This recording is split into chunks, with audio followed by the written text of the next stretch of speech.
El Carnaval s'ha notat al Barça, ja que som líders en solitari a la Lliga després de la derrota del Real Madrid contra el Betis i el triomf dels de Hansi Flick contra la Real Societat per 4-0. Golejada també del Barça femení per 1-8 contra l'Eibar i amb aquesta victòria les de Pere Romeu es mantenen en primera posició amb 57 punts i inauguren un mes de març amb una marató de partits de la millor manera possible. El Barça Atlètic de Sergi Milà com a nou entrenador doncs, s'ha estrenat amb derrota. Va ser contra el Nàstic de Tarragona i van perdre per 3-2. En bàsquet, dijous es va perdre un clàssic a l'Eurolliga per 96-91 i diumenge van guanyar el Rio Breogán per 102-79, amb 21 punts de Sart, 16 de Jabari Parker i 15 de Parra. Ara mateix en la Lliga, a la Lliga ACB, estem en setena posició amb 12 victòries. El bàsquet femení va perdre per 76-39 davant el Mallorca i serà una secció que perdrem a finals de temporada perquè s'ha posat punt i final en el projecte de tenir un equip femení de bàsquet. El Barça no renova el seu conveni amb el Club de Bàsquet Sant Feliuenc, que és qui gestionava aquesta secció des del 2011. En handbol, dijous, vam empatar a 29 gols contra el PIK Szeged hongarès i dissabte va guanyar una nova victòria a la Lliga contra el Torrelavega per 40-34. Van guanyar també els del futbol sala al Palau Blaugrana contra el Jaén per 4-2 i tenim derrota en l'hoquei patins, una victòria però que és com una derrota. Per què? Doncs perquè tot i guanyar el Saint-Omer ens hem quedat fora de jugar la Champions, que bé, doncs no ens hem pogut classificar aquest any per als quarts de final de la competició europea d'hoquei patins. Això és Ambaixades Blaugranes, el lloc on ens trobem els aficionats del Barça d'arreu del món. Me'n vaig cap a Luxemburg. Jordi Gairín, com estàs? Bona nit. Doncs mira, Caral, content pel partit d'ahir i sobretot per la quantitat de jugadors de la Masia que varen jugar, que crec, si no m'equivoco, que en total varen ser 8 entre els que van sortir de titulars i els suplents, i el percentatge de parlants catalans que hi havia sobre el terreny de joc, que per mi això és superimportant, com ja ho sabeu. Decebut per la gestió que ha fet el Barça de la secció del bàsquet femení, que és una vergonya, perquè pels 4 duros que costa haguem de suprimir aquesta secció. I pel que fa al bàsquet, veient el partit d'ahir, vaig veure que també van debutar força nanos de la Pedrera, doncs a veure si això és una tendència i s'aplica el model que s'ha fet en el futbol de donar oportunitats als nanos de la Pedrera, que ahir el SAR va fer un partidàs i que hauríem de continuar per aquesta via. Esperem doncs, que el Barça masculí de bàsquet doncs, vagi cap amunt, està ara mateix en setena posició a la Lliga ACB i això que ho comentes del bàsquet femení, doncs que bé, per mi és una decisió dolenta, òbviament, i a més també és tractant-se d'esport femení, que ja sabeu l'estima que li tinc jo a l'esport femení en general. Josep Ramon Casas, des de Madrid, com estàs? Com estan els madrilenyos aquest cap de setmana? Bona nit. Aquí els madrilenyos estan amb la vigília del partit de demà, a veure si hi ha una bona destrossa entre tots, a veure si perden tots dos. No sé com es pot fer, però haurien de perdre tots dos. I molt content pel Barça, més que res perquè tenim un partit molt, molt important amb el Benfica i ahir vam tenir un partit molt suau. Ara estava llegint les estadístiques, vam córrer menys que mai, vam desgastar-nos menys que mai, vull dir que amb un partit que es pensava que seria complicat amb la Real Societat, per tal com va venir, i a més perquè vam jugar bé, el tema va sortir endavant i s'ha aconseguit a més estar 3 punts per sobre del Madrid, vull dir, ideal aquest cap de setmana. A més, estava mirant també que el Barça fa una mica més d'un mes tenia 10 punts menys que el Real Madrid, és a dir, amb molt poc temps de marge, doncs el Barça ha superat el Madrid a la classificació i crec que també és una molt bona dada i estadística per tenir en compte. Salva Torres, com estàs? Bona nit. Bé, mira, estava escoltant ara els meus companys i clar, com que no vull repetir-me, mentre estem gaudint d'aquest Dragon Khan, que significa ara anem tercers, ara anem primers, i bueno, que es presenta una lliga força emocionant, doncs estic també dedicant-me a la lectura d'un llibre que he trobat que m'està agradant molt, estic començant-lo, és aquest, Agustí Montal, és el llibre d'Agustí Montal, que diu Memòries d'un president blaugrana en temps difícils. I us ho recomano perquè tots aquells que no vau agafar bé què va passar entre aquells anys 60 i fins que arriba la democràcia, doncs aquest llibre ho explica bastant bé i també em servirà molt de cara a quan fem la tercera part de la conferència. Salva, jo cada vegada, ja tinc tots els teus llibres i cada vegada que em proposes un nou llibre, doncs me l'he d'apuntar al mòbil perquè serà l'adquisició del Sant Jordi d'aquest any. Per tant, Exacte. ja me'ls apunto. Avui el que també ens acompanyarà és el Ramon Alfonseda, exjugador del Barça dels anys 70 i que també va ser president durant 20 anys, 20 anys, perdona, he dit 8, no, 20, de l'agrupació de jugadors del Barça. Va ser entre el 2003 i el 2023. Ramon, com estàs? Bona nit. Molt bé, i content d'estar amb vosaltres. M'encanta sentir notícies de Madrid, que veig que són positives. També m'encanta el fet que estigui contactat amb Luxemburg i, lògicament, amb el Salva, que realment hem estat una miqueta actius conjuntament i, lògicament, en tu, Caral, que em sembla que havíem connectat alguna altra vegada feia ja força temps, no? Fa temps, sí. I abans de connectar en directe us he de dir que el primer que he fet amb el Ramon és comprovar que tenia bé les dades del 2003 al 2023 i m'equivoco! És que no pot ser, però ho tinc ben apuntat, eh? I a més, li he demanat expressament 20 anys, sí, del 2003 al 2023. Vale, d'acord. I m'equivoco, però no passa res, som humans, ens podem equivocar. I he rectificat ràpid. Aquí també deixeu-m'ho dir-ho. Abans de seguir amb la conversa, Ramon, i també una mica de parlar del Barça, que això és el que hem vingut a fer, hem d'anar a repassar les activitats de les penyes. Jordi, què ens portes avui, aquesta setmana? Doncs mira, poqueta cosa, una cosa mitja. Suposo que ara, quan arribi la primavera i el bon temps, les penyes s'aniran animant, però aquesta setmana tenim, doncs dimecres dia 5 de març, tenim un estatge de futbol organitzat per la penya blaugrana Trinitat Vella. Divendres 7 de març tenim un dinar de socis de la penya blaugrana El Santo del Futbol Club Barcelona, que és de la Federació Aragó, La Rioja i Navarra.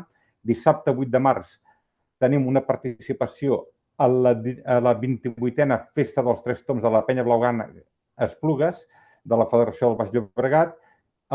També hi ha un dinar popular el mateix dissabte 8 de març de la penya blaugrana Margalida. I el 9 de març tenim el 32è aniversari de la penya blaugrana Porcunanèlia i la penya blaugrana l'Avenç abanderarà la Festa dels Tres Toms. Doncs encara segueixen les festes dels Tres Toms, perquè això ja ve del mes de gener i m'agrada també que hi hagi presència de les penyes, com també estic segura que moltíssimes penyes de pobles de Catalunya també s'uniran amb aquesta celebració del Dia de la Dona del 8 de març, segurament, encara que no ho hagis mencionat, estic segura que molts municipis també en formen part d'algunes de les activitats que s'organitzen. Gràcies, Jordi.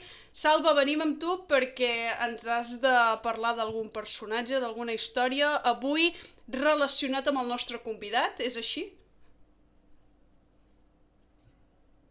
No l'escolto. A veure, Salva, prova? No se sent. És que sempre li falla. Avui hem fet la prova abans, però... Apropa't a la pantalla. Sí, ara sí. Ara. Sí, perquè sempre se m'escolta... El meu micròfon, clar, solapa. Després de... No et parles perquè si no ja no podré parlar jo. Perquè sempre parlo després de Jordi.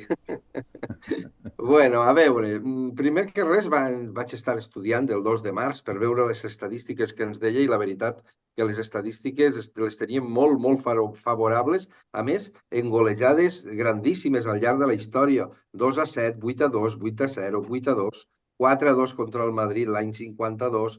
En Copa d'Europa guanyem en Wolverhampton per 2-5, és a dir, tot eren bones notícies, no podíem fallar contra la Real Societat segons les estadístiques, no? Però, clar, començo a buscar i em trobo el 2 de març de 1907. Atenció, perquè aquesta història em va arribar molt endins, no? Resulta que el 3 de març de 1907 es juga el Campionat de Catalunya i jugava el Barça contra el Club X. Sabeu què era el Club X? Home, no fotis els periquitos, home. No exactament. Van conviure alguna temporada junts. L'Espanyol es va dissoldre i van entrar tots en el Club X i van agafar el seu nom, no? I, de fet, no sé per què en la història la tenen tota seguida, perquè va haver-hi un impàs de temps que es deia Club X. Doncs bé, resulta que el partit acaba en 3-3. Pel Barça van marcar a Mechazurra, Moret i Bru. Molt bé. Aquí ve la part forta. Tot això, comparant una mica en el famós VAR, no? Resulta que el dia següent del partit, l'àrbitre fa un escrit a la federació indicant que si bé va donar per bo el resultat d'empat i, per tant, el darrer gol del Futbol Club Barcelona, que va empatar a última hora, un cop consultat el reglament, considerava que no havia d'haver permès el llançament d'una falta fora del temps reglamentari, que, per cert, va ocasionar el gol de l'empat. I per tal motiu donava guanyador del partit al Club X. Imagineu-se la situació. Això ja no és el bar que vas aquí i mires, no. El tio s'ho va emportar a casa i després va donar per guanyador, per perdedor al Barça. Què passa? Que la Federació Catalana, en veure la situació, va dir «Buah, menuda tenim aquí davant». I va decidir repetir el partit el dia 17 de març. I, bueno, aquell dia el Barça va ser derrotat per 1-3 i casualment era el mateix àrbitre. En fi. També Quin nom era aquest àrbitre? No el tens, no? Fitxat? Millor que no el tinguem fitxat. Però d'aquí al final del programa te l'aconseguiré, no preocupes. Aleshores, parlar també amb molta simpatia, ja personalment, del 3 de març de 1985, és a dir, fa 40 anys. A veure, jo no havia vist guanyar el Barça mai en el camp. Mai. És a dir, a mi em va portar el meu pare, el 1979, a camp del València, i guanyàvem per 4-1 l'eliminatòria de Copa. Doncs allà vam perdre per 4-0. Després em va portar al Camp Nou per primera vegada. Jo estava al·lucinat de veure allò. Contra el València també. Van perdre 0-3. Carai. Després, en el debut de Maradona a València, el primer partit de Lliga, marca Maradona, allò era una joia tot, veure jugar a Maradona, perdem 2-1. Però espereu, que no acaba la història. Me'n vaig a Madrid, a veure un Madrid-Barça. Marca Maradona i perdem 2-1. I per acabar-ho de coronar, em planto en la final famosa que van acabar a baix de bastons entre els del Bilbao i els del... Bueno, els jugadors, perquè el públic allí estaven molt tranquils. Imagineu-se en quina gana em van portar a mi per anar a veure aquest València-Barça del dia 3 de març del 1985. És més, comença el partit i marca Robert, 1-0, perdíem. Tota la gent es girava cara a mi, com expulsant-me del camp. Dius, què fots aquí? Per sort, aquell partit el vam guanyar 2-5 i jo crec que va ser una de les alegries més grans que he tingut en un camp, deixant de banda Wembley i tot, i alguna que ja explicaré després quan parlem amb Ramon. Però, en fi, i la resta, doncs, dir-vos, ja per acabar, una cosa que segurament no sabeu ningú dels que esteu aquí. Sabeu que un porter famós del Barça, en un partit, també contra el València, va marcar 4 gols? No. No ho sabíeu. No ho sabíeu. Any 1922. Resulta que el Barça va anar a jugar uns partits de costellada a València, a Mestalla. I anava molt justos de jugadors, i allà anava Ricardo Zamora, i portaven un porter que no jugava mai, que li deien Josep Uriach. i en el primer partit van guanyar fàcilment, el Barça, 2-6, crec que va ser, i en el segon el Zamora diu, escolta tu, mira, pobre Uriach que juga de porter perquè ja jugaré jo de davanter. Doncs aquell dia va jugar Zamora de davanter i va marcar 4 gols. Es pot dir que és l'únic porter del Barça que ha marcat un gol, perquè si no recordo malament, a més em va marcar un en partit oficial també de penal, perquè si no recordo malament, i això que Alfonsera que em rectifiqui, a Artola se li va donar xutar un penal allà pels anys 70 i el va errar. O sigui que podem dir que és l'únic porter ara mateix que ha fet 4 gols en un partit. Però un porter que no era abans jugador, això també matiso, perquè recordo que setmanes anteriors m'havies parlat de jugadors que havien estat porters en algun partit. I, home, entenc que aquests es queden fora. Sí, quan han expulsat algun. Home, estem parlant de Ricardo Zamora, que és un dels tòtems de la història, ja no del Barça, sinó del futbol. Exacte. Doncs, Salva... Que va fitxar pels periquitos. Ell era perico. Era l'època del Samitier, també? Digue'm. Era l'època del Samitier? Sí, Zamora i Samitier van entrar per la porta gran del Barça, siguem molt jovenets, en 1919, sí. Però vull dir, quan va jugar davant de centre el Zamora, el Samitier no jugava? No, anava en un equip que jugaven un parell de titulars només, Martínez Surroca i Mallorquí, crec. Els demés eren jugadors més que no solien jugar molt sovint. I el Zamora va anar al Madrid també, Salva? Sí, va ser l'última etapa de Zamora en el Madrid i ens va fotre la Copa en l'any 1936 en una aturada que li va fer Escolà impressionant, quan el Barça ja empatava, que ja cridaven tots el gol. I mira, va ser allò que el diuen del canto del cisne de Zamora, perquè després, un altre dia ja us explicaré la que va passar en la Guerra Civil Zamora, perquè també va estar pels dos bandos, diguem així. Però bueno, això serà un altre dia, que si no em menjo tot el programa. Exacte, no, i hem d'aprofitar doncs, que tenim el Ramon amb nosaltres i ja que el tenim, jo vull també doncs, de poder fer una mica de balanç amb tu, Ramon, bàsicament també perquè han sigut 20 anys encapçalant aquesta agrupació de jugadors del Barça.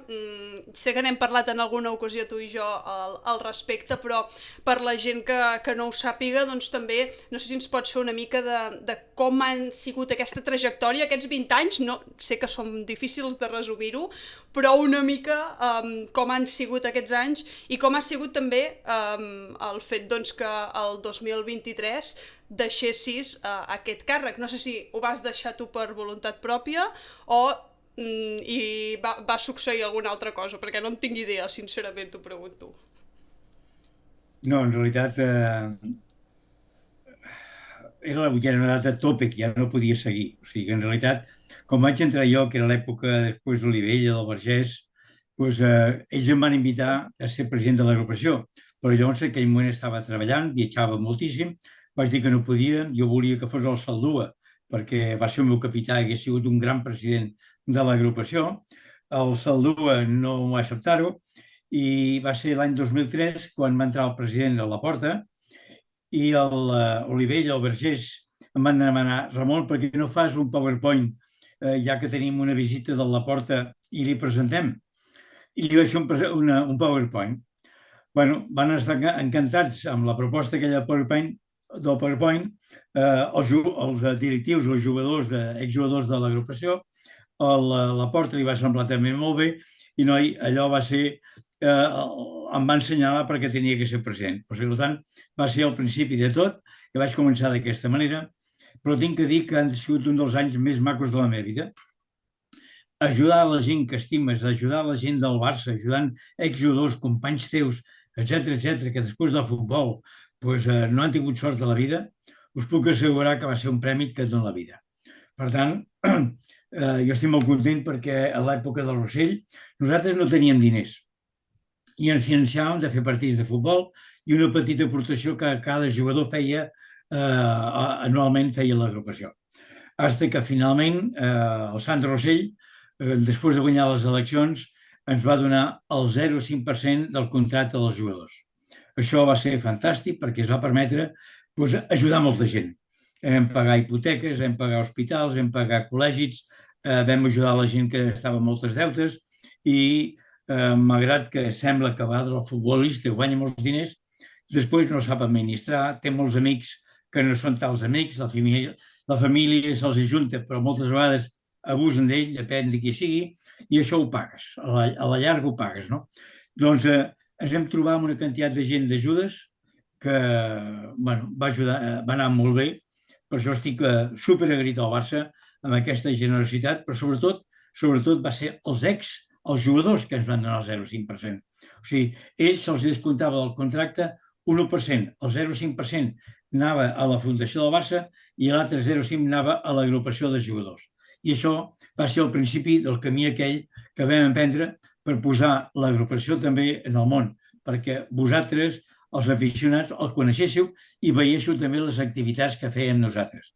Tot era barcelonisme, ajudar la gent, però també reforçar el nom del Barça a Catalunya i a fora de Catalunya.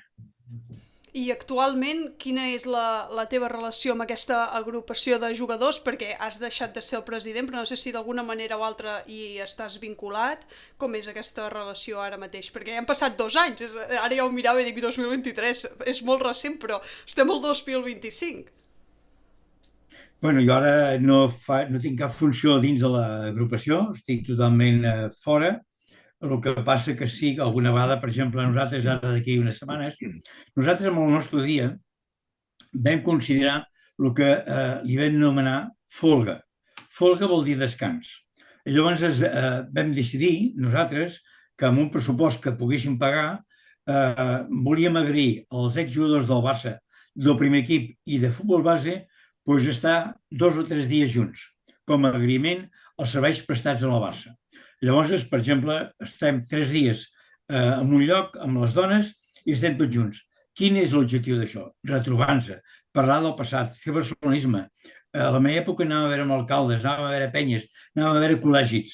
Ara ha canviat una miqueta i no es fa tant aquesta activitat, però bueno, diguéssim que anàvem a diferents llocs, vam anar a Itàlia, vam anar a Mallorca, vam anar a Bilbao, o sigui, tot era intentar fomentar el barcelonisme per tot arreu. I això jo crec que ens ha anat fantàstic, ha sigut molt agradable i encara segueix fent. També fem el mateix amb el futbol base, però en lloc de fer-ho 3 dies, el que fem, com que hi ha tant exjugadors, tenim el mateix pressupost que es reparteix per 3 anys. Per tant, cada any tenim el mateix pressupost, però degut a que tants jugadors ho fem una repetició durant 3 anys. Això ha tingut molt èxit, va molt bé i és una forma de trobar-nos, recordar el passat, explicar vivències i formar part de la societat, no? En realitat, jo crec que és un encert molt gran. Ramon, volia també, després d'això que els companys et puguin fer preguntes, però, òbviament, doncs, volia una mica que fessis aquest repàs per el teu pas a l'agrupació i venint a l'actualitat, com veus el Barça actualment, esportivament, però també socialment i també en l'àmbit, doncs, anava a dir social, econòmic i futbolístic, una mica els 3, no sé com... Què és el que vols valorar de tot això? Bueno, jo diria que jo sóc un gran defensor del Xavi, en tots els sentits. Volia que el Xavi triomfés, potser perquè és de casa, perquè el que ha significat com a jugador, per el que ha significat com a persona, i tinc que dir que voldria que un dia torni i que demostri la seva vàlua i que les coses li surtin bé. Tinc que dir també que estic molt content també amb l'aportació que ha fet el Flick. Jo crec que està tratant molt i molt bé els jugadors. L'equip està jugant força bé, encara que algunes vegades té alts i baixos. Vam començar molt bé, després vam perdre punts, ara tornem a recuperar, però veig que també els altres equips de la Lliga també els està passant el mateix. Per tant, veurem si esperem que aquesta regularitat que tenim ara la puguem mantenir. De totes maneres, veig que el Madrid està molt orientat, pel que sembla, més a la Champions que a la Lliga, està més preocupat de la Champions que a la Lliga, però sempre a mi el Madrid m'ha donat molt respecte perquè sempre a l'última hora, a l'últim minut, d'una forma o altra aconsegueix passar. D'una forma o altra, ja dic jo. En quant a, com deia, el terreny esportiu, jo crec que les coses van bastant bé. Estic molt i molt content perquè, aviam, a vegades quan manca alguna cosa en el Barça, potser hi ha un altre departament, una altra part del Barça que se'n beneficia. I això què és? La Masia. Quan veus que al Barça li falten diners, els recursos immediats són mirar la Masia. A la nostra època, doncs, si hi havia diners, es fitxava i nosaltres quedàvem en segon o tercer lloc per poder jugar al primer equip. Ara, degut a aquesta situació, s'ha demostrat la qualitat increïble que tenen els jugadors de la Masia i tenen més oportunitats d'arribar al primer equip. Fantàstic per això. Per tant, si ha sigut necessari perquè el club se'n doni compte la quantitat de jugadors que surten de la Masia, de valorar realment el que aporta la Masia com a jugador, tècnicament, com a valors també per a la persona, jo crec que és un exemple que hem de procurar que no solament esperar que no tinguem diners, sinó que realment apoderar-la perquè la Masia, de forma regular, vagi aportant jugadors al primer equip. En quant al tema econòmic, doncs jo diria molt i molt preocupat. Molt preocupat perquè jo crec que no tenim la informació que tenim que tindre, tenim unes deutes que no sabem el que tenim, no sabem si tindrem el ministeri o no, l'entorn del Barça tampoc el tindrem, les dates que ens havien compromès que tindríem l'estadi acabat tampoc veiem que un dia ens diu una data i després ens en diu una altra, per tant veiem que és una confusió i és una forma, una estratègia que ja veiem que aquest senyor està dient contínuament, no? Cosa que jo crec que, no sé, sembla que es vulgui prendre una miqueta el pèl. Realment estic dugut per aquest tema, però, bueno, és el tarannà d'alguna persona que se sent protegit per un cert entorn i tira endavant d'aquesta manera. No ho sé, jo espero que la deuta acumulada, que segons uns puja més de 4.000 milions d'euros, si contem els interessos, no ho sé, el futur que tindrà el club. Esperem que les coses vagin bé, però bueno, els economistes, gent del món empresarial, veuen que poder tornar la deuta es farà molt i molt difícil. Per tant, esperem que les coses vagin bé, que guanyem títols, que aquest personalisme no fluixi i que nosaltres tinguem un futur com a Barça i que realment el tema de penyes també s'arregli i que podem tirar endavant i que realment tinguem el que els catalans ens mereixem, que això també és un altre tema molt important, que donem suport al Barça i que, lògicament, ens donin el que també nosaltres mereixem. Un dels temes també que ho hem comentat aquí al programa és el que ha succeït amb la grada d'animació del Barça. Ramon, no sé quan... Perquè, clar, jo sóc de l'any 99, jo no hi era, quan jo no vaig poder veure en directe jugar. Com era en aquell moment l'estadi? S'escoltava l'afició? O era bastant diferent o bastant semblant al que ens trobem ara a Montjuïc? Bueno, en la meva època, primera, no teníem grada d'animació, però tinc que dir que haig de reconèixer que el fet que hi hagi grada d'animació és fantàstic.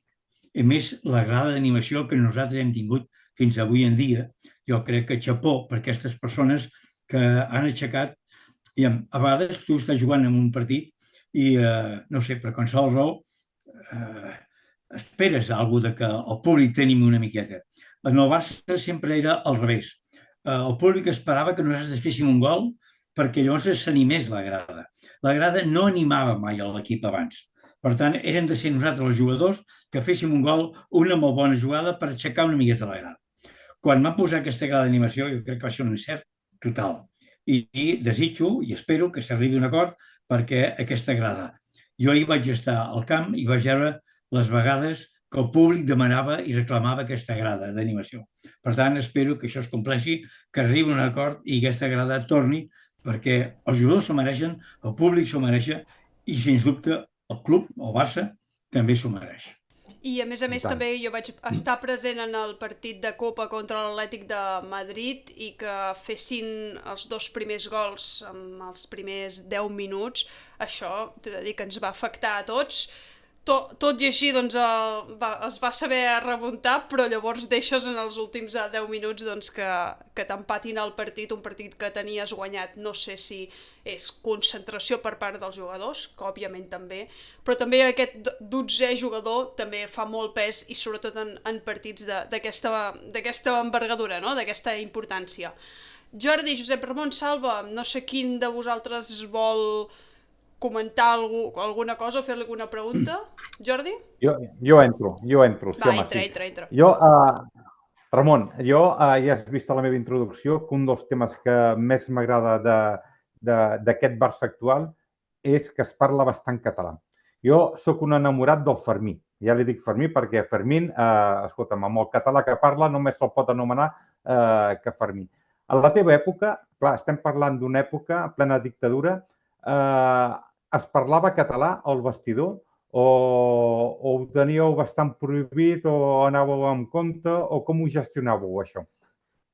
No, parlàvem català. Parlàveu en Ara em sembla català. que es parla més anglès que castellà, per això també, O sigui que també el català no crec que estigui massa dominant a dins del vestuari. Jo tinc que dir-te una cosa. Nosaltres, en aquella època, no hi havia estrangers, hi havia hispanoparlants de la resta d'Espanya, i nosaltres veiem aquella persona que es volia integrar amb els catalans. I et posaré un exemple. Tocava el telèfon al vestuari i anava un jugador, aixecava el telèfon i deia «Digue-me», aquest ja sabíem que no es volia integrar. El que deia, que també se li notava amb l'accent digui'm, ja veiem que aquest es volia integrar. I efectivament, després del futbol, ens han demostrat que aquella persona que contestava en català, encara que es notés l'accent del seu origen, aquella persona s'ha quedat aquí a Catalunya, és superfeliç i ens encanta que estigui amb nosaltres. Els altres, potser perquè no volien o perquè tenien la família o arrels fora de Catalunya, doncs van decidir marxar, que també em sembla molt bé. Però bueno, era una forma d'expressar la voluntat de pertànyer a una societat que els havia acollit i els havia ajudat a créixer com a persona i com a professional de futbol, no? Escolta, m'ha agradat molt aquesta anècdota que comentes perquè volia fer una altra pregunta relacionada amb això, una miqueta ja m'ho estàs contestant. El perfil de l'agrupació dels jugadors que esteu més actius o que són... És a dir, us comuniqueu en català o ja potser tireu més en castellà perquè el perfil dels jugadors que formeu part ara de l'agrupació són més aviat castellanoparlants. Com ho vens, això? Com ens ho expliques? Jo també m'agradaria saber-ho vendre, Jordi. M'agrada que em facis aquesta pregunta perquè un dels temes de l'agrupació jo volia que seguís continuant català com a l'època. Si n'hi ha algun que parla castellà, se'ls respecta que parli el castellà, però nosaltres li parlem català. Molt bé. Però perquè es consideri que allò és casa seva i si veu que quan eren infantils, que jugàvem a l'infantil junts, potser no li vam parlar català, perquè ara ens ho diu, no em veu parlar català quan jo tenia 13 anys i ara no l'he practicat i em sap greu i no m'atreveixo a parlar-ne. Això els està passant amb algun d'ells, no? Però bé, nosaltres hi parlem català, ens contesten en castellà, no sempre, però hi tornem a parlar en català. I això és normal. Això s'ha fet durant aquests 20 anys i abans també perquè, com pots imaginar-te, els Olivella, Vergés, Gràcia, tota aquesta colla, eren tots de casa i tothom parlava. Potser el Kubala era l'únic que no parlava català. Però, bueno, li disculpàvem també que no parlés català perquè no li agradava parlar en públic. Quan li feien fer algun discurs com a president de l'agrupació i com a jugador, no li agradava. A mi el que em sap greu és que ara, amb el nou president, es parli castellà. I això fa molt mal.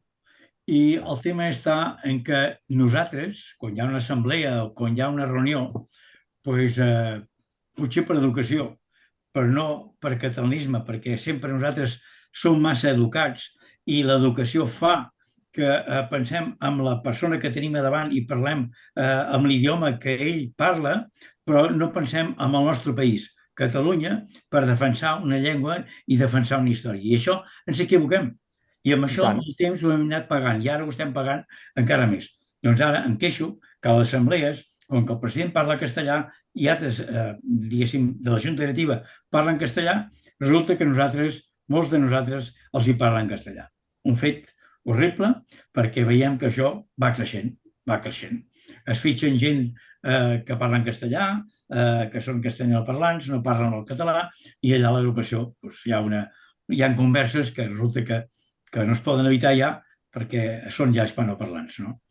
I això fa mal, i només faltava que en el Barça, que lògicament, històricament, degut al creixement del Barça, degut a les fitxatges que has de fer de fora, etc., ja sigui una norma, i repeteixo, abans l'altre dia em preguntaven, què es parla, més castellà o més anglès? Jo crec que l'anglès té que ser un idioma bastant utilitzat. Recordo l'època del Piqué, aquí es parlava bastant anglès, hi havia diversos jugadors de fora i es parlava bastant anglès. Per tant, espero i desitjo que el fet que la gent surti bastant de la Masia, això es pugui practicar en anglès. El que has dit tu del Fermín, i li dius tu Fermín, m'encanta perquè sent una persona de fora, però crescut a la Masia, parli el català, això és xapó per ell. Això té 2 medalles, no? I bé, espero que t'hagi pogut contestar la teva pregunta. Doncs sí, molt agraït. Una miqueta trist i dolgut, i dono tota la raó perquè això passa a tots els nivells de la societat, que per massa educats som tontos, per dir-ho en paraules... És així. M'ha vingut ara al cap una pregunta, Ramon, per fer-te, perquè, clar, quin és el perfil dels membres d'aquesta agrupació i si creus... aquesta no cal que la responguis, és igual, m'interessa més la segona que em ve ara al cap. Tu creus que d'aquí 50 anys, 30, 40, és igual, he posat entre 30 i 40 anys, els jugadors que actualment estan en el primer equip del Barça podran connectar-se a programes com aquest en el que estàs tu avui? Mira... Tu creus, t'he fet la pregunta de tu creus, Vull dir... No, aquesta pregunta que tu fas jo me l'he fet en el sentit, hi haurà agrupació d'aquí 50 anys o 30 anys o 20 anys? Que és una cosa que m'afecta a mi personalment com a barcelonista, com a jugador.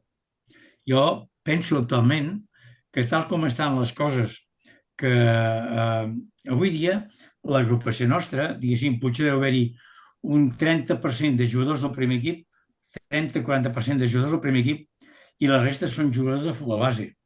Per tant, està mantinguda més pel futbol base que no pas per jugadors del primer equip. Això veiem que es anem fent grans i veiem que nous jugadors que s'integren a l'agrupació del primer equip són molt pocs. Per tant, penso que a la llarga no sé què passarà amb l'agrupació, a menys que un canvi estratègic. Jo a la meva època vaig crear com a president de l'agrupació el que es denomina EFPA. L'EFPA és European Former Football Player Association. Intentava aglutinar que cada país tingués una associació nacional i aquesta associació nacional d'exjugadors formés part d'aquesta EFPA.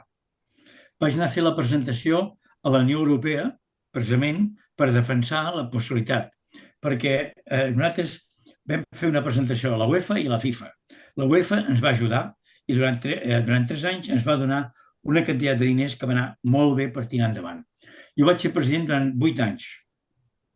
Durant aquests 8 anys tinc de dir que hi havia perspectives, els equips ens ajudaven, no tothom, perquè ens hem trobat que a Anglaterra hi havia els seus sindicats, a Alemanya també hi havia una espècie de sindicats, però que la resta de països com Itàlia, França, els països de l'est, en realitat necessitaven aquesta ajuda. Què volíem intentar amb tot això? Volíem intentar que el model agrupació de jugadors del Barça fos extrapolable a Europa, amb l'idea de poder ajudar aquella gent. Si nosaltres veiem que teníem que donar ajuda a la gent nostra del Barça, imagineu-vos què podia passar a la resta d'Europa. Això va tindre una entrada molt bona. Vam fer la presentació, com deia, a l'estadi amb el president de la UEFA, el president de la FIFA. Recordo que hi havia el Lennart Johansson, el Blatter per part de la FIFA, va vindre a la Porta, va vindre el Jacques Lluís Vilaseca, va vindre el Stoikov, una sèrie de jugadors, i fem fer la presentació. El Blatter em va dir, good luck, que tingui sort.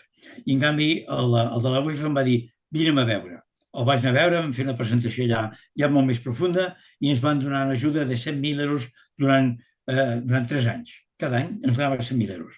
Això va ser fantàstic, perquè la gent estava molt il·lusionada, malgrat aquests frens que hi havia per part d'alguns països com Anglaterra o Alemanya, que tenien el seu propi sindicat després del futbol. Com nosaltres tenim aquí l'AFE, però llavors no estava tan ben estructurada com està avui en dia. Què vull dir amb tot això? Que el perill de les agrupacions en el futur dependrà molt d'activitats com les que feu vosaltres. Jo crec que el Salva, que està ensenyant i explicant la història del Barça, és importantíssim. Les connotacions que hi ha en jugadors que surten de la Masia però que es quedin aquí a viure a Catalunya és molt important. És important que es parli del Barça a nivell nacional i internacional, que si són jugadors de fora, procurar que penyes de fora, intentar que aquests jugadors que viuen a Luxemburg o que pitjor viuen a Mèxic o que viuen a Madrid o el que sigui, però del Barça, que formin part d'aquestes penyes i que assisteixin de quan en quan. Jo crec que necessitem un suport, un esforç per mantenir això viu.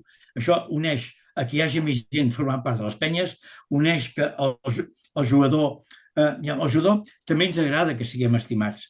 Jo, per exemple, l'altre dia que vaig estar amb el Salva amb unes penyes em vaig sentir molt estimat perquè veiem que aquella gent estima la història del Barça, la volen conèixer, la volen aprendre. Doncs això no es pot parar. I si podem fer-ho a nivell internacional, molt millor. Aquest és l'objectiu que tenim que fer. Per què?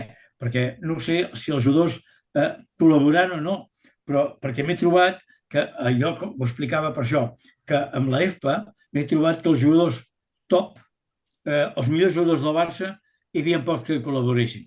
Va col·laborar el Guardiola, va col·laborar alguns altres més, però no col·laborar massa. Per tant, però aquest col·laborador mig, que és de casa i tal, aquest sempre estarà obert amb les penyes i amb la història del Barça.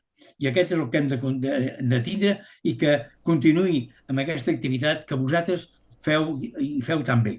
Jo, xapó, jo quan he sentit el Jordi l'activitat que fa, amb el que tenies programat la setmana aquesta, estic impressionat. Jo sento el Salva i m'explica tot el que està fent. És increïble. Home, què menys que nosaltres, exjugadors, col·laborem a mantenir el nom del Barça. Sí, és una cosa que ens agrada, perquè se'ns recordarà a nosaltres històricament també. Doncs, escolta, nosaltres sempre estarem al vostre costat, però hem de procurar que la gent estimi el Barça, jugadors de casa o de fora, i que donin continuïtat a aquest futur que tots desitgem. I esperem que així sigui, els jugadors. Jo espero que qualsevol jugador que hagi passat pel Barça doncs, que tingui la intenció o aquest sentiment que comentaves, Ramon. Salva, Josep Ramon, vinc amb tu? Sí. Em sentiu? Sí. Vale, perfecte. Bueno, a veure, jo del Ramon només puc estar agraït durant tots aquests anys que ens hem reunit moltíssim, hem arribat a acords immediatament per fer més projectes i més projectes, fins i tot vaig dir, vine-te'n al Barça i Catalunya, un parell de conferències i després parles i dius alguna cosa. No hem tingut mai un no com a resposta d'ell i diguem, el cas més gran va ser a Dénia, on aquests que van venir, entre ells el Ramon, van ser capaços de tindre 3 hores a la gent allí sense que ningú movés el cul de la cadira. I això, és molt, ni per anar a pixar, Pocs, 3 hores vam estar, I això pocs ho poden dir, És a dir, que normalment, quan estàs hora i mitja, ja veus que la gent s'aixeca, se'n va per aquí, allí no es va moure ningú. Alguns que es tenien més necessitat sortien al vàter que estava al costat i tornaven. Però bueno, a partir d'ahir vaig a canviar de terç una mica a parlar del Ramon jugador. És a dir, a veure, el Ramon Alfonseda es pot considerar com un d'aquells jugadors que han estat on havien d'estar en el moment adequat. És a dir, i aquí posaria una llarga llista, per exemple, en el Zubiria, el Marcos, el Vaquero, el Koeman, Iniesta o Sergi Roberto. Per què? Perquè la final aquella que es va jugar el 1971 era molt més que una final. La gent jove com tu, Geralt, no valoreu el que era guanyar una copa del Generalíssimo, que es deia en aquell temps. En aquell nom, imagineu-se ja si tenien moltes possibilitats de guanyar-les. Però quan es guanyava, en una època que ja va haver una crisi terrible, els anys 60, doncs ho celebraven la gent, però el doble. perquè la Lliga ja ni te la imaginaves. És a dir, l'última la vas guanyant en el 60 i fins al 74 no en va caure una altra, doncs imagineu-se llavors, no? Com estava la cosa. I en aquell partit, justament, jugaves contra el campió de Lliga, que era el València. I era la pròrroga, havies empatat 2-2, anaves perdent, vas empatar, vas remuntar. Quan marques el 3-2 a la pròrroga, el València t'empata per mig del Rubén Valdés, que era un extrem extraordinari. I ja, allò que faltaven 5-6 minuts per acabar, Ramon Alfonseda entra, penetra cap endins, es dribla el porter i fa el gol. Un gol fantàstic. Però és que abans ja havia destrossat a tota la defensa del València. Clar, quan tu veus això, en la història, després dius, no, després ho he vist en Marcos, ho he vist en Iniesta, ho he vist en Vaquero. Per tant, eren situacions clau en la història que el fa haver passat a la història precisament per aquell partit. Però també voldria preguntar-li també un tema que és referent a aquell campionat de Lliga. No sé si sabeu que aquell campionat de Lliga vam arribar al final del campionat, a l'última jornada, i 3 equips podien ser campions. El València, que anava primer, després nosaltres i l'Atlètic Madrid. El València jugava a camp de l'Espanyol. El més normal és que guanyés campió de Lliga el València. Però, què va passar? Que balla el València perd contra els Pericos. Aquell dia, Jordi, els Pericos es van tirar una mà.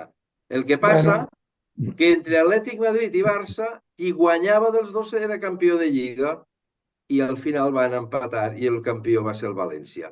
I ara la meva pregunta al Ramon. Què vam ser? Tontos o què va passar?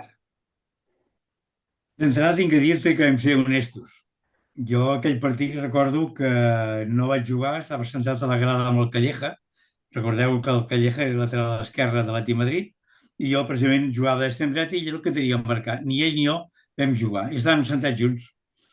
I arriba la mitja part, veu que això no progressa ni un guanya ni l'altre, diu, me'n vaig al vestuari a veure què passa. Dic, què vas a fer al vestuari? Diu, a veure si hi ha aquí una acció política. I se'n va a dir, mira, saps que jo també faré el mateix. Me'n vaig també al vestuari a veure si hi ha una acció política, em deia. Tant ell com jo després vam trobar a la seient, a la grada, i dic, què? Què t'han dit? Diu, no hi ha res, no hi ha cap moviment, ni cap acció, ni res. Dic, llavors què? Diu, bueno, el que passi el resultat. O sigui, honestedat, tontos, el que puguis dir-los. Però, una vegada més, el Barça es caracteritza per aquesta honestedat, per aquesta forma de fer, pels valors que sempre l'ha distingit i que els ha portat des de la Masia fins a tot arreu, i una vegada més, podent guanyar aquella lliga, doncs no, la vam deixar que la guanyés a València. Per això tinc que dir que després, com hem jugat contra el València, hi havia unes ganes de revanxa increïbles. Malgrat que la primera part perdíem per 2-0. Però aquesta superació, a més, permeteu-me que digui una cosa. Nosaltres en aquell partit del València, que perdíem 2-0, entrem al vestuari, tots amb el cap cot, sentats a la banqueta del vestuari i no dèiem res, ni el capità, que era el refer, deia res, tots callats, mirant per terra. Amb això entra el Big Buckingham i ens diu, estem jugant molt bé. Com? Estem jugant molt bé. Com? Aixequem el cap nosaltres i no ens ho creiem. Diu, ens va dir, tingueu confiança en vosaltres mateixos. Confieu en els vostres companys i aquest partit el guanyareu. Sortiu i disfruteu. Ostres, 2-1, 2-2, 3-2 per ells, 3-3 amb nosaltres i 4-3 la victòria. Bueno, allà vaig confiar a partir de llavors amb els líders. O sigui, com veig que és un líder psicòleg, que estan allà a la mitja part, que perdien 2-0, que estàvem enfonsats, que havíem sortit supermotivats, però en aquell moment estàvem motivats, que un entrenador ens aixequi la moral i sortim a guanyar a per totes, increïble, increïble. Doncs aquell partit el va guanyar el Big Buckingham. Llàstima que després el fessin fora, entre cometes, motivat perquè deia que tenia problemes d'esquena, van portar els Reynolds Mitchells, però jo tinc que dir que és un dels millors entrenadors que hi ha hagut en el Barça, no? Perquè sabia tractar el jugador. Sabia tractar els jugadors, treure-li el màxim rendiment, i això va ser una prova molt directa en aquest cas. Josep Ramon, vols fer? Tot teu. Jo, El testigo. Ramon, és que em tinc que treure el barret, que ara mateix no el duc, però tinc que treure el barret amb tu, perquè el gol que vas fer en aquella final, jo tenia 10 anys i acabava d'arribar a Madrid perquè el meu pare el van desplaçar per feina i jo acabava d'arribar un nano que començava a descobrir el futbol i que veia, amb perdó, el problema que teníem, que no guanyàvem títols, etc. I aquell va ser el primer any que jo estava allà, vas guanyar o veu guanyar la Copa d'aquell rei, aquell del Generalíssim llavors, i vam ser els únics catalans o del Barça que ens passejàvem per la Gran Via amb el cotxe ensenyant la bandera, la del Barça i la senyera, i vam passejar per la Gran Via tot el que vam poder. Vas fer feliç amb aquell nen, que era jo, i ara doncs, tinc el plaer de poder-te agrair en aquell moment, en aquell moment de la meva vida, el que vas fer marcant aquell gol. Que encara el recordo, eh? O sigui, no et pensis que recordo molts partits, o recordo pocs partits, no? Però aquell el recordo segur, segur. Perquè me'n recordo del fil de quan van anar els minuts en els que es van marcar, quan va arribar la tensió del 3-3, del 4-3. Bueno, impressionant. Jo ja et dic que l'únic que puc fer és, com a tots els jugadors que han fet grans coses pel Barça, agrair-te, però especialment per tu en aquell moment i per la meva circumstància. Moltes gràcies. Jo m'ha passat de que hi havia persones que estaven allà, que estaven fent l'Emili, estaven al quartel. I em van dir, me'ls he trobat, alguns els he trobat, i em va dir, no pots imaginar-te la quantitat de catalans que fèiem l'Emili a Madrid. Com vam tornar al barracó del quartel i vam entrar dins el barracó, saps l'orgull de pertenença, l'orgull de ser barcelonista que ens vas donar a tu, entremig de tots aquells merengues valencians que teníem allà, que ens vien a cridat abans. Diu, l'orgull que vam sentir, van callar tots, no van dir res, i escolta, i t'ho direm tota la vida. Això és part del que us dic vosaltres. O sigui, aquest orgull també el sentim nosaltres. Per tant, aquest orgull que nosaltres podem transmetre via futbol, després quan ens veiem també el sentim. Per això aquesta relació amb penyes s'ha de mantenir, s'ha de madurar i encara té que créixer, no? I a més, deixa'm afegir que has dit que hi havia molta quantitat de catalans fent l'Emili a Madrid, entre ells el meu pare, però el meu pare 20 anys després del moment del qual esteu parlant, 20 o 25 anys més tard, però bé, que també volia fer aquest apunt. Salva, hem d'acabar el programa d'avui i ens has de fer el teu qüestionari. No sé amb què està relacionat avui, perquè com que mai t'ho pregunto, perquè vull que sigui sorpresa, perquè es vegi de que no les encerto, no per fer-me la tonta, sinó perquè de veritat no li he demanat abans les preguntes. Per tant, Salva, et deixo que em tornis a deixar en ridícul. A veure, també vull parlar al principi, vull nomenar també el 29 de febrer, perquè enguany no hi ha hagut 29 de febrer. I vosaltres segurament, si jo us preguntés quin dia de l'any el Barça jugar menys partits, tothom diríeu el 29 de febrer, oi? Doncs no és així. El 29 de febrer, al llarg de la seva història, el Barça ha jugat 5 partits. I mentre que n'hi ha 2 dates, el Barça en aquelles dates només ha jugat 2 partits, que són el 14 i el 15 de juliol. Curiós. Jo tampoc m'ho hagués imaginat, però sí, així és la cosa. Jo havia pensat a l'estiu perquè normalment hi ha o Eurocopes o Mundials i no hi ha partits de clubs. Però clar, pensa que n'hi ha un 29 de febrer cada 4 anys. Ja, però... Imagina tu. Pues bueno, per aquí van les 2 primeres preguntes que vull fer.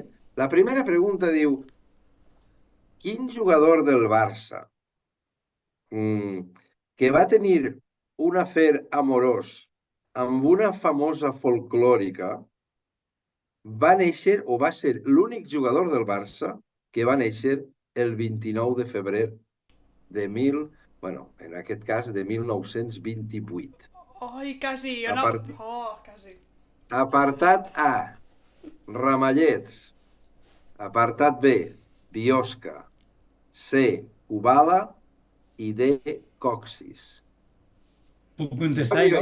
No, tu Puc l'últim, contestar? que si no ens copiarem tots de tu. Ara no puc dir res, Vale. Si no es copiaran tots de tu. Biosca. Biosca. Quin era l'ordre? Jo dic la tercera resposta. Ubala. Aquesta. Ramon? Biosca. Biosca, un punt per Biosca, molt bé. Però, Un gran espera, central. Salva, puc fer una pregunta? Sí. Quin jugador de la plantilla actual del Barça va ser el seu aniversari el 29 de febrer? Aquest any no, perquè no hi ha hagut 29. De l'actual plantilla Sí. no els tinc registrats, encara no han passat a la història. Jo només em fixo en la història. Doncs Salva, el tens ben a prop, jo des que vaig veure unes senyoretes muntar la penya de Figo i després caure's la cara de vergonya perquè Figo se'n va anar al Madrid, ja vaig dir, dels actuals no parlo de ningú. Jo, de la història, que aquells sí que ja no fallen mai. Doncs Salva, potser hauries de Però parlar... dis-me'l tu, contesta'm tu. No, et contestaré amb el teu mateix cognom. Ferran Torres va néixer el 29 de febrer del 2000. A mira, veus? Està bé aprendre. Per això t'he dit que el tens molt a prop. Però bé, et deixo, ja està, perdó, he fet la meva intervenció. Ha sigut la revenja, això, eh? Has vist? En quin any es va disputar el darrer partit un 29 de febrer? Amb una victòria per 2-3 a camp del Depor. Dono pistes, eh? I 2 gols de Ronaldinho i un de Saviola. 2003, 2004, 2005 o 2006? Joder. La pista és 2-3 a camp del Depor, 2 gols de Ronaldinho i un de Saviola. Home, és que jo crec que és 2004, perquè era l'any de traspàs. Jordi? Doncs mira, jo et dic que és 2004, però no perquè era any de traspàs, perquè... Bueno, sí, perquè era any de traspàs, però perquè juguessin Ronaldinho i Saviola plegats, doncs ha de ser 2003 o 2004. Sí. 2004, sí. I Ramon? Jo també dic el 2004, va ser l'època del Cruyff, no? Del Rijkaard. Rijkaard, sí. Però bueno, ho he posat molt fàcil, eh? 2004 era l'únic que tenia un 29 de febrer. Aquesta m'he portat bé. Però Salva, jo aquesta l'he encertat no per saber el partit aquell, sinó perquè sabia que era any de traspàs.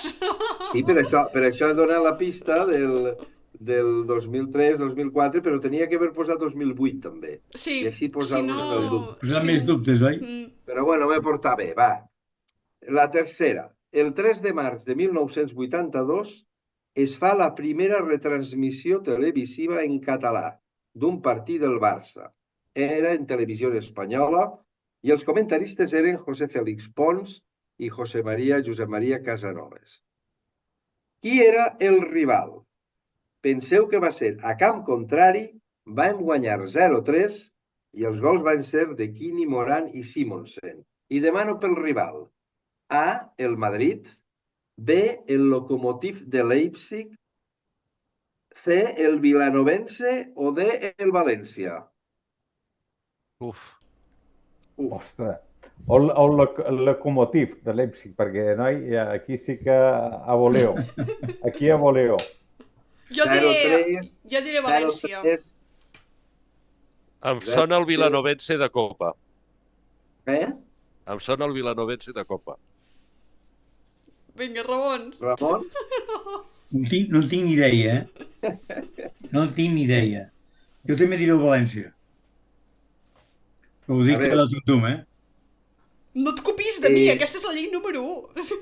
Era fora de casa, per tant el València és impossible perquè ja vaig dir que era el debut de Maradona i vam guanyar i ja havíem perdut.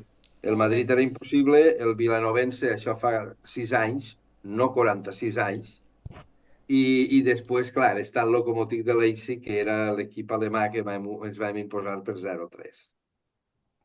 Vinga, anem a la quarta, penúltima. 2016. El Barça estableix el rècord absolut d'imbatibilitat al futbol estatal amb 35 partits sense perdre.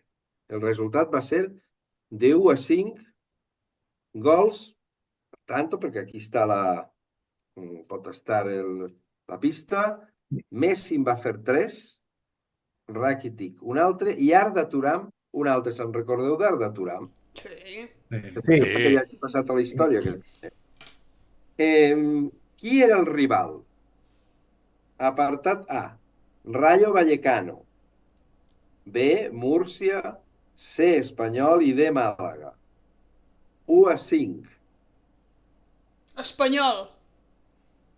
Quin any dius? Perdó. 16, 2016. 2016. 16. Un descartat. Però jo diré l'Espanyol, va. Mira, jo també diré l'Espanyol. L'últim equip que has dit, qui era? El Màlaga. No.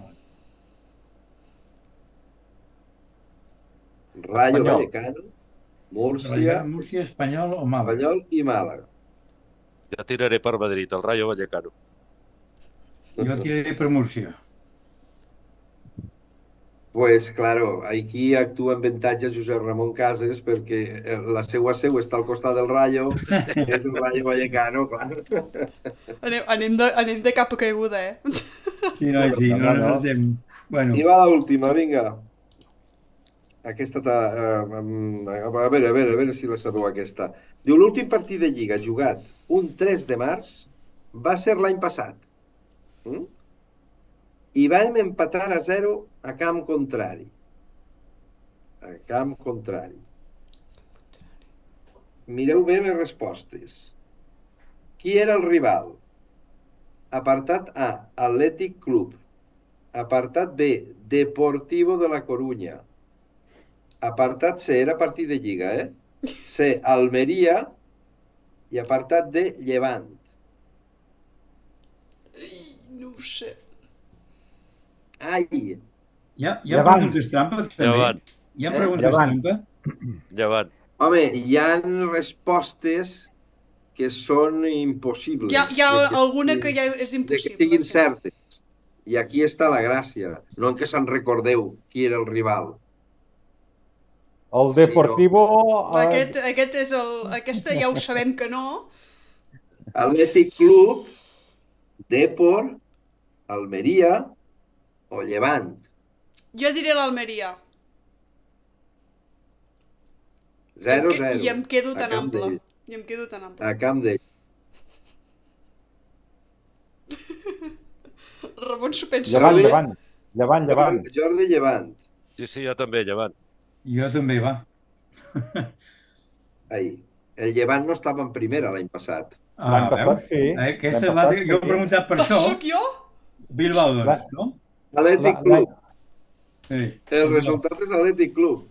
El Depor estava en tercera divisió, crec, no? Una cosa així. I el Depor ni el Llevant estaven a primera, no? El Llevant no va pujar, que l'any passat es va quedar a punt de pujar. Per això Però l'Almeria sí que jugava primera l'any passat. Sí, era jugar-te la cara o creu entre Depor i, entre Atlètic Club i Almeria. Molt bé, doncs mira. Em puc posar mig punt? Posa mig punt, vinga. Perquè he fet un punt i mig avui. I el punt és per saber quin és un any de traspàs. És a dir, és que el meu és apoteòsic. I en menys de 2 hores serà l'aniversari del Ramon Alfonseda i gràcies per haver estat al programa d'avui el dia abans del teu aniversari. Ramon. Felicitats, Ramon. Moltes gràcies a tots vosaltres i per tenir aquesta oportunitat de fer passar la xerrada del Barça, que és el que tots estimem tant i tant, no? I felicitats per la vostra feina. I gràcies a tu per haver compartit aquest moment i espai amb nosaltres. Abans d'acabar, fem una porra del Benfica-Barça? Us veieu amb cor o què? No cridis el mal temps, jo no participo. Jo no les encerto mai, o sigui que m'és igual fer el que faig. A les quinieles, saps què passa? Sempre poso el Barça guanyador. I noi, això no pot ser.